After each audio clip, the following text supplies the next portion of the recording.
What is going on, everyone? How are you doing? As we come to the close of 2019, I think we should take a look at cities you shouldn't move to in 2020. We have a lot of cities in this country that are doing well and their futures look promising. We also have a bunch that need to be steamrolled and started over. We also have some that people are still considering moving to, but they really shouldn't. That's what we're focusing on today. We probably have enough cities like that to do 10 videos just like this one, but we're probably going to stick to 2 or 3. And we do have a lot to choose from. The United States has 14 cities with more than 1 million people living in it, 335 cities with anywhere between 100,000 and 1 million, and 4,115 cities with between 10,000 and 100,000 people. That is a total of 4,464 cities in the United States, and honestly, only about 10% of them are appealing enough for most people to want to move to them. This list is in no particular order. I'm just going to name them all for you. That being said, if you're looking for a new city to call home, you should probably stay away from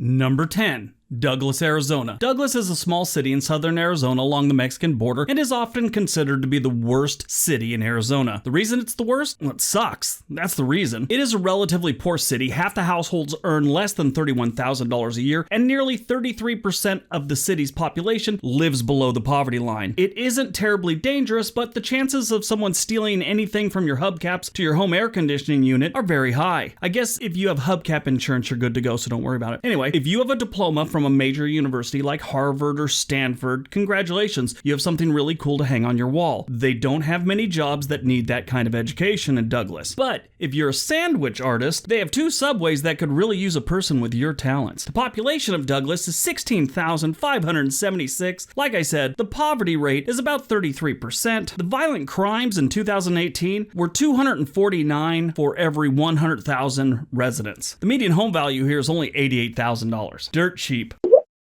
Number 9. Anniston, Alabama. Anniston, Alabama is losing residents. When I say losing, I'm not talking like losing them in the woods. More like they wake up one morning, realize all their friends, family, and jobs have left town, so they might as well too. In the last 5 years, Anniston's population has declined by 4.2%. Over the same period, the number of people working in the city has fallen 11%. The city's population decline may be attributed to low income and a high violent crime rate. A typical household in Anniston earns $32,000 a year. Staggeringly bad. There were 3,314 violent crimes for every 100,000 residents in Anniston in 2018. That's not good. Their population is 22,000. The poverty rate here is just under 30%, and the median home price is about $95,000 a year. Again, not good numbers. Number 8. Albany, Georgia. Albany, Georgia residents are more likely than most Americans to have less than $100 in their checking account. And from the poverty rate, it would appear I'm being extremely generous. Nearly a third of the city's population lives below the poverty line, one of the highest poverty rates in the country. The city's median household income is $31,843 a year. That's a good clip below the U.S. average, which is $58,000. Across the United States, employment increased by 6.1% from 2012 to 2017. In that same time period, employment in Albany fell 4%. Even if you have a job, chances are you aren't getting paid much. With just a population of 77,000, like I said, have about 34% living in poverty. In 2018, the overall crime rate in Albany was 145% higher than the national average, and the average home here goes for about $100,000. Things aren't good in this part of Georgia. Number 7. California City, California. California City residents are most likely to be unemployed or on some sort of retirement. This place was once a place with a dream. Some people really thought it would be something big. It just never materialized. It's in the middle of the desert where land is really cheap. There's a big Air Force base close by. It just never happened. They laid out the streets and put lots up for sale. Nobody was buying. When I was a kid, we would go camping here so we could ride motorcycles and ATVs. We used to cruise around the streets that had no homes. It was neat. The pavement was there, but there was just no homes. And it was in the middle of nowhere. If you Google the map, you can see it right here. Just a small portion has homes. It's a wasteland that time forgot, kind of. The unemployment rate in California City is 145% higher than the national average. This lack of job contributes to the 30% poverty rate California City has, which is more than double the U.S. average. Home values in California are some of the highest in the nation. They average around $443,000. That's statewide. In California City, it's just under $100,000. They do have a population of about 13,000, but still. I mean, you even got a 1 in 33 chance to be a victim of a crime here. So you're living out in the desert. That sucks. People ride motorcycles out in the desert and have a good time, and you're getting robbed and making no money. Great.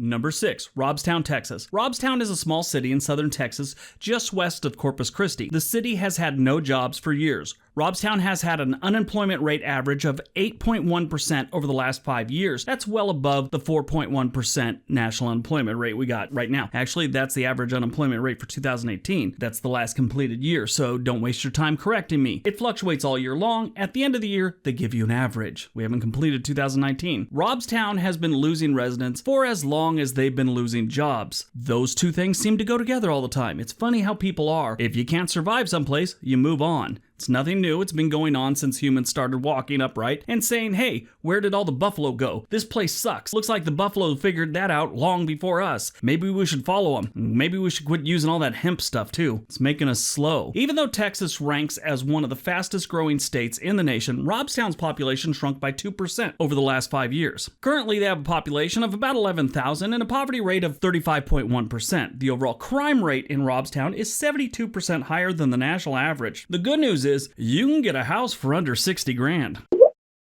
Number 5, East St. Louis, Illinois. The only place more dangerous than St. Louis, Missouri is East St. Louis, Illinois. East St. Louis is the most dangerous city in the most dangerous metro area in the United States. Across the border in the St. Louis metro area, there was 2,082 violent crimes for every 100,000 residents in 2018. That's 5 times more than the national average crime rate of 383 incidents per every 100,000 residents. In East St. Louis, they're acting like it's a competition between the two, like a rivalry of suck. They had 2,752 violent crimes for every 100,000 residents, more than 7 times the national rate. Statistically, if a city has a lot of people living in poverty, they have a lot of crime. The stats are spot on in this case. East St. Louis has a 43.1% poverty rate, and that is among the highest in the United States. Unsafe streets and widespread poverty may be driving people out of the city. Not maybe, it is. Absolutely it is. No getting around that. In the last 5 years, East St. Louis population declined by 1.6%, even though the U.S. population grew by 3.8%. The weird thing is, they had people moving in. They had far more moving out, but they still had people moving in. The only reason anyone should ever move to East St. Louis is under court order. Buy life insurance. The population of East St. Louis is 26,678. That's 2018. Poverty rate, like I said, 43.1%, and you could buy a home for under $55,000 in East St. Louis.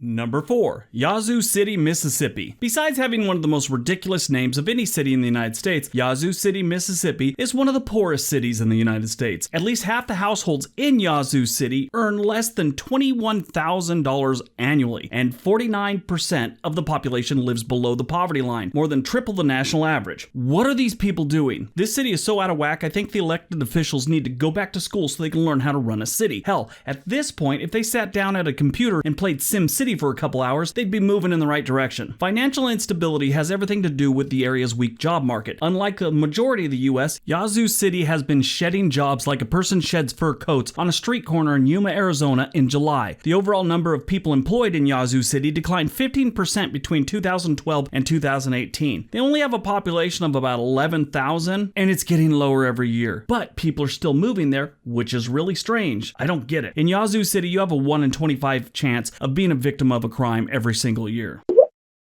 Number 3, Bridgeton, New Jersey. Bridgeton is a small city in southern New Jersey. It is one of the worst cities to live in the state of New Jersey. The typical household earns about $34,000 a year. Lower income residents have it worse than some other places on this list because Bridgeton has the nerve to have a high cost of living. What really sucks about this place is that it's got so much potential. They have far too many beautiful homes and buildings that are just run down. I'm talking about amazing architecture from as far back as the Revolutionary War. They have a bar here that was around during the Revolutionary War. It's still there. It's still running. Like many cities on this list, Bridgeton is losing residents. Over the last 5 years, the city's population has declined by almost 2%, even as the U.S. population has grown by 3.8%. I really hope this one has a revitalization effort someday. The population right now is just under 25,000. Poverty rate here is about 32.3%. In Bridgeton, you have a 1 in 20 chance of being a victim of a crime every single year. The good news is you can get a home for about $100,000